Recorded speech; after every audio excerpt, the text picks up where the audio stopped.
President বলতেই আমাদের চোখের সামনে ভেসে ওঠে একজন ক্ষমতাবান ও বিত্তবান ব্যক্তিত্বের ছবি, যার চলার পথ থাকবে একদম বাধাহীন এবং রক্ষী বাহিনী দিয়ে আবৃত, যার বাসগৃহ থাকবে বিশাল এবং অসংখ্য পাহারাদার দিয়ে ঘেরা। এক কথায় রাজকীয়ভাবে চলাফেরা করবেন তিনি। এসবের বাইরে একজন প্রেসিডেন্টকে যেন কল্পনাই করা যায় না। কিন্তু আজ সম্পূর্ণ অন্যরকম এক প্রেসিডেন্টের জীবন কাহিনী জানাবো আপনাদেরকে। 2012 সালে যিনি সংবাদ শিরোনাম হয়েছিলেন বিশ্বের সবচেয়ে গরিব প্রেসিডেন্ট হিসেবে, যার নাম হচ্ছে হোসে মুজিকা, উরুগুয়ের 40তম প্রেসিডেন্ট। দেশবাসী যাকে আদর করে ডাকেন এল পেপে। 1935 সালের 20 মে উরুগুয়ের মন্টেভিডিওতে জন্মগ্রহণ করেন হোসে মুজিকা। তার পুরো নাম হোসে আলবার্তো পেপে মুজিকা কর্ডানো। তার বাবার নাম দিমিত্রিও মুজিকা এবং মা হচ্ছেন লুসি কর্ডানো। দিমিত্রিও মুজিকা পেশায় ছিলেন একজন কৃষক। হোসে মুজিকার বয়স যখন মাত্র 5 বছর, তখন তার বাবা মারা যান। সংসারে নেমে আসে চরম দারিদ্র্য। এই সময় তিনি স্থানীয় এক বেকারির ডেলিভারি বয় হিসেবে কাজ শুরু করেন। আবার কখনো কখনো হোটেল বয় হিসেবেও কাজ করেছেন। এসবের পাশাপাশি বাড়ির পেছনে বয়ে যাওয়া খাড়ি থেকে অ্যারাম লিলি ফুল তুলে বিক্রি করেও সংসারের খরচ যোগাতেন তিনি। এভাবেই দারিদ্র্যের সঙ্গে পাল্লা দিয়ে এগিয়ে যেতে থাকে তার জীবন। তরুণ বয়সে বাম চরমপন্থী নেতা হিসেবে উরুগুয়ের ত্রাস হয়ে ওঠেন তিনি। নতুন কিছু করার তাড়না থেকে মুজিকা ও তার সঙ্গীরা শোষণের বিরুদ্ধে লড়াই শুরু করেন। তাদের হাতেই জন্ম নেয় গেরিলা বাহিনী টোপা মারো। তারা ব্যাংক লুট করে বিত্তশালীদের অবৈধ অর্থ দরিদ্রদের উন্নয়নে ব্যয় করতেন।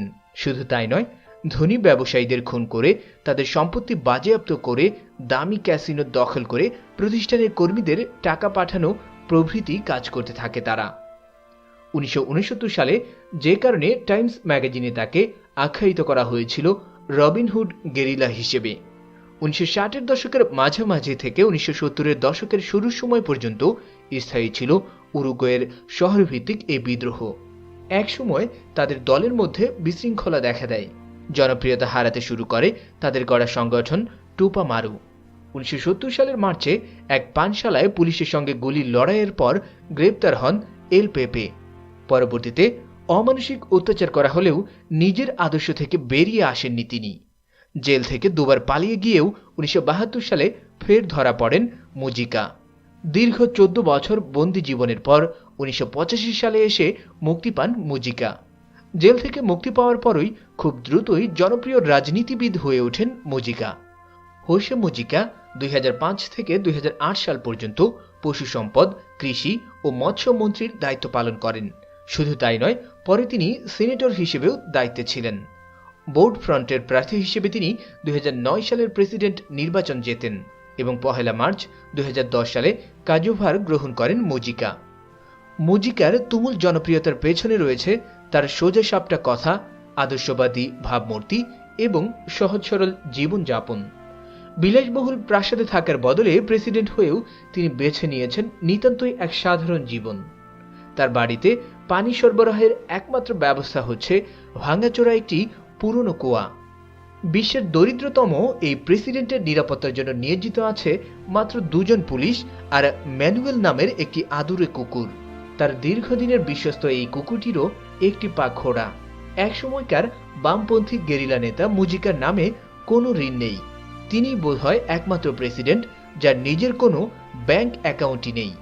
রাষ্ট্রপ্রধান হিসেবে প্রাপ্ত $12,000 বেতনের 90 ভাগই তিনি গরিবদের সহায়তা এবং ছোট বিনিয়োগের উদ্দেশ্যে দেশের সামাজিক সেবামূলক বিভিন্ন কার্যক্রমে দান করেন এবং নিজের জন্য অবশিষ্ট রাখেন মাত্র $775। এই দানশীলতার কারণেই তাকে বিশ্বের সবচেয়ে দরিদ্র প্রেসিডেন্ট হিসেবে পরিচিতি এনে দিয়েছে। যদিও মুজিকা বলেন, আমাকে সবাই দরিদ্রতম প্রেসিডেন্ট বলে।